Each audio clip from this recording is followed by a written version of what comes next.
The 2018 Ferrari 812 Superfast. Introduced in 2012 as a replacement for the Ferrari 599, the F12 Berlinetta harkens back to the 365 GTB4 Daytona and, in many ways, to the iconic 250 GTO and 275 GTB. A full-fledged Grand Tourer powered by a no-nonsense, naturally aspirated V12, the F12 Berlinetta has already spawned many one-off and special edition models, including the F12 TRS, SP America, F60 America, Carrozzeria Touring Berlinetta Lusso, and more recently the F12 TDF. After some 5 years on the market, the F12 received its mid-cycle facelift ahead of the 2017 Geneva Motor Show. It goes by the name 812 Superfast and comes with many improvements. Just like the transition from the FF to the GTC4 Lusso, the F12 Berlinetta gained a significant update and a name change. Ferrari didn't care to explain the meaning behind the new name, but it's safe to assume that the 812 comes from the engine's output in PS plus the number of cylinders, while Superfast is just, well, an attempt to be cool in the 21st century. This isn't the first time a Ferrari appears to have been named by the company's social media department, as the LaFerrari is just as flamboyant. But it's worth mentioning that the 812 isn't the first Superfast in the company's lineup. The name dates back to 1964, when Ferrari offered the 500 Superfast as the top-of-the-line version of the America model. Moving over to more important things, Ferrari gave the F12 Berlinetta a thorough restyling. The Grand Tourer sports numerous modifications front and rear, while the interior has updated tech, a few nips and tucks, and new seats. More importantly, the 6.3-liter V12 was redesigned into a new mill that makes the 812 Superfast the quickest and most powerful production Ferrari ever built. Continue reading to learn more about the new Ferrari F12M. Exterior. As expected based on recent Ferrari facelifts, the F12's mid-cycle update is rather significant. Although it sports the same fastback sleekness and two-box design with a high tail, reminiscent of the glorious 365 GTB4 of 1969, the 812 Superfast is packed with new features as far as design goes. Up front, Ferrari redesigned nearly every panel and detail. Up front, Ferrari redesigned nearly every panel and detail. The bumper is the most obvious change, boasting a larger intake that features a mesh grille instead of the classic horizontal and vertical slats. The grille also incorporates a black apron, while the lower section and splitter are almost as aggressive as the F12 TDFs. Ferrari also altered the bumper sides and added 2 flaps for improved aerodynamics. Moving up, there's a pair of new headlamps. These are some 75% identical to the previous units as far as size and shape go, but the section is now longer and extends toward the nose. They've also been integrated into the design of the sculpted air intakes on the engine hood. Maranello also removed the central air intake and reshaped the V-section that defines the engine hood. Comparison F12 Berlinetta vs 812 Superfast. Ferrari essentially ditched the vintage-looking dual-round taillights for a pair of smaller lights on each side, a strategy it also applied when it replaced the FF with the GTC4 Lusso. The new side panels are even more radical. Whereas the F12's character line moved upward from the door to the engine hood, the Superfast's is exactly the opposite, being oriented toward the side skirt. The scallop is also deeper and become more muscular as it moves toward the rear haunches. To go with the new design, Ferrari reshaped the quarter window and added small vents just behind the rear haunches, thus giving the fender a more organic feel. Changes are equally dramatic around back. Arguably the most notable changes above the bumper are the larger spoiler that makes the fascia seem sculpted inside the body and the brand new taillights. The latter are not only smaller than the outgoing units, but also come in a quad arrangement. Ferrari essentially ditched the vintage-looking dual-round taillights for a pair of smaller lights on each side, a strategy it also applied when it replaced the FF with the GTC4 Lusso. Comparison 812 Superfast vs GTC4 Lusso. The new taillights and the spoiler remind me of the iconic 288 GTO, but they do feel modern. Down below, there's a new bumper with a floating diffuser elements and large exhaust pipes on each side. The exhaust outlets are fitted in black, sculpted elements that give the 812 Superfast a unique look compared to any other F12 built to date. I can definitely see some F12 TDF influences in there, but the 812's rear fascia is unique in its own right. Comparison 812 Superfast vs F12 TDF. On top of these massive changes, Ferrari also introduced a range of new aerodynamic solutions, including active flaps at the front of the underbody and an aerodynamic bypass to increase downforce on the rear flank. The 812 Superfast was also launched in a special new color. It's called Rosso 70 and marks the company's 70th anniversary. Competing designs. Comparison 812 Superfast vs Aventador S. Overall, I think that the Aventador S is a more aggressive proposition styling-wise thanks to its mid-engine layout. The 812 Superfast arrived just in time for the upgraded Lambo Aventador. Now sporting an S next to its name, the Italian supercar is somewhat of a traditional competitor for the F12 despite using an entirely different configuration. Specifically, the Aventador S has its engine in the back, while power is routed to all four wheels through an AWD system, whereas the F12M is rear-wheel driven. On the other hand, the Aventador is also Lambo's range-topping supercar and more importantly, it's as aggressive as an Italian performance vehicle should be. Already a sleek coupe with angular lines and menacing styling cues, the Aventador became even meaner with the mid-cycle update. The redesigned bumper has a different grille and a larger splitter, while the new intakes provide better aerodynamic efficiency. A new rear wheel arch pays tribute to the original Countach by design, while the rear fascia gained a larger motorsport-inspired diffuser, an active wing movable in 3 positions, and a 3-outlet exhaust system. The revised Aventador also boasts 130% more downforce at the front compared to the previous model. When in optimum position, the new wing improves overall efficiency at high downforce by over 50% and in low drag by more than 400%. Overall, I think that the Aventador S is a more aggressive proposition styling-wise thanks to its mid-engine layout. Interior. Changes are less radical inside, where the Grand Tourer continues with pretty much the same design features.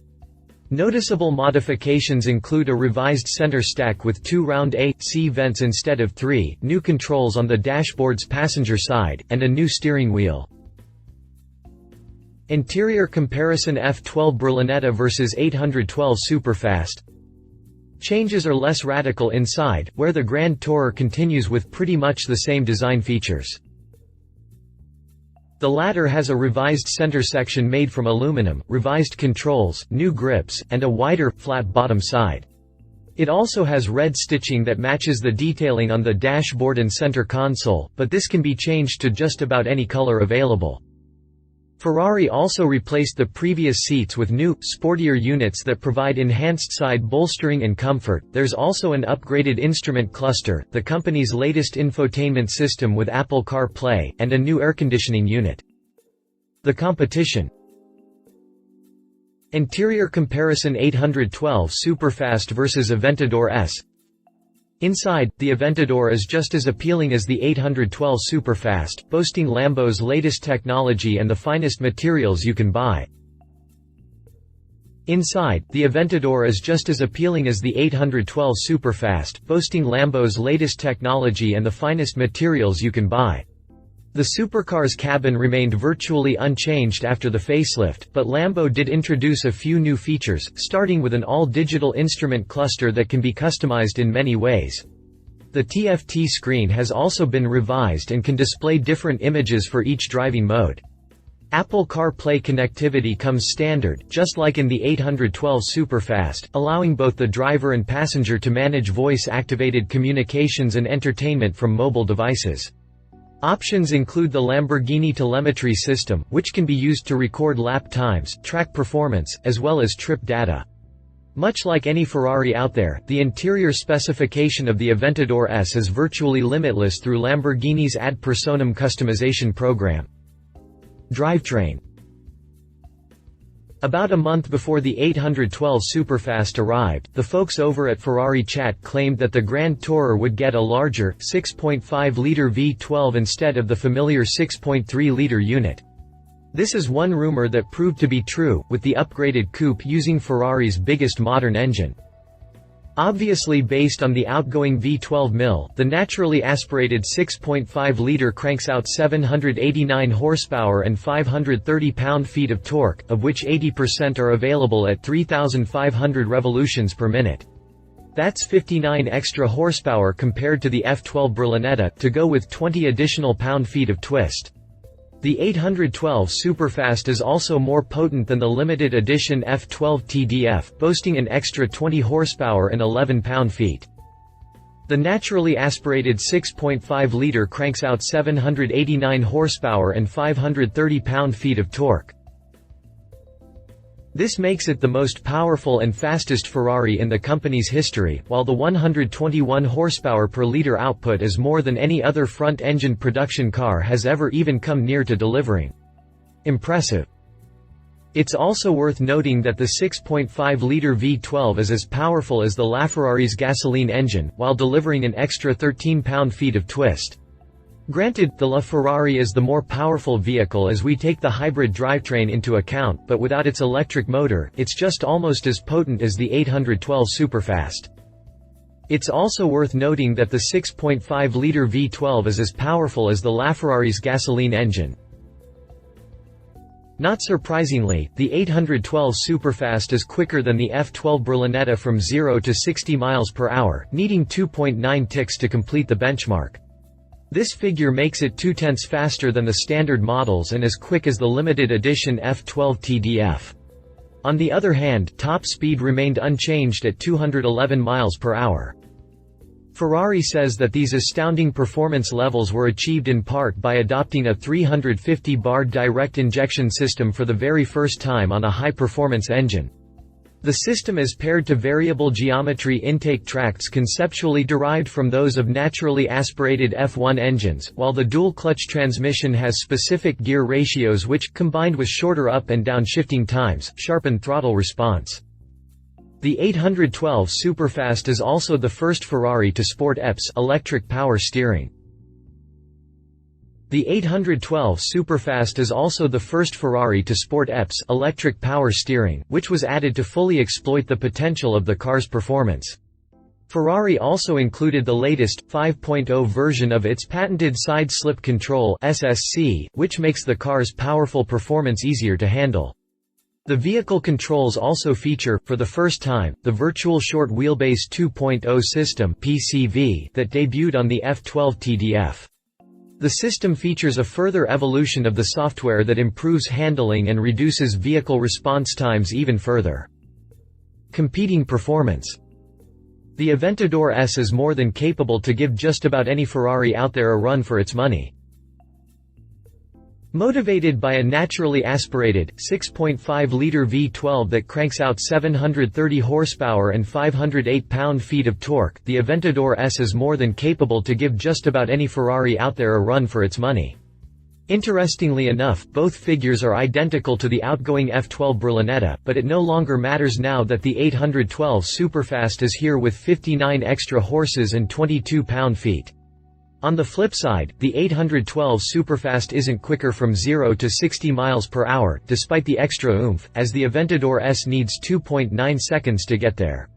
When it comes to top speed, the Lambo wins the battle at 217 miles per hour, versus the 812's 211 mph rating. Prices. Pricing information for the 812 Superfast is not yet known, but it's safe to assume that it will cost more than the outgoing model.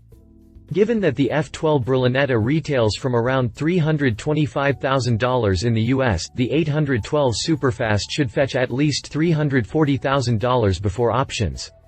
Not the most affordable Ferrari out there, but definitely cheaper than the limited edition F12 TDF. Competing prices. Pricing for the Aventador S starts from $421,350, which makes it significantly more expensive than what I expect the 812 Superfast to cost. Specifically, we're talking about nearly $100,000 more, almost 31%, which is quite a lot even for the luxury supercar market. Competition. Porsche 911 Turbo S. The 911 Turbo S isn't exactly a supercar in terms of horsepower, and it's definitely not the kind of vehicle that Ferrari buyers would cross-shop with the F12, but it's incredibly fast. To top it all, its exterior design is arguably more iconic than those of its competitors, while the cabin has plenty of premium features to brag about. Moving on to what makes the Turbo S a menacing machine, the 2017 model year update brought a revised twin-turbo, 3.8-liter flat-six engine that cranks out 580 horsepower and 553 pound-feet of torque. While not as powerful as the Ferrari or Lambo, the Turbo S has more torque at its disposal. What's more, when equipped with the Sport Chrono package, it becomes the quickest of the bunch, needing only 2.8 seconds to hit 60 miles per hour from a standing start.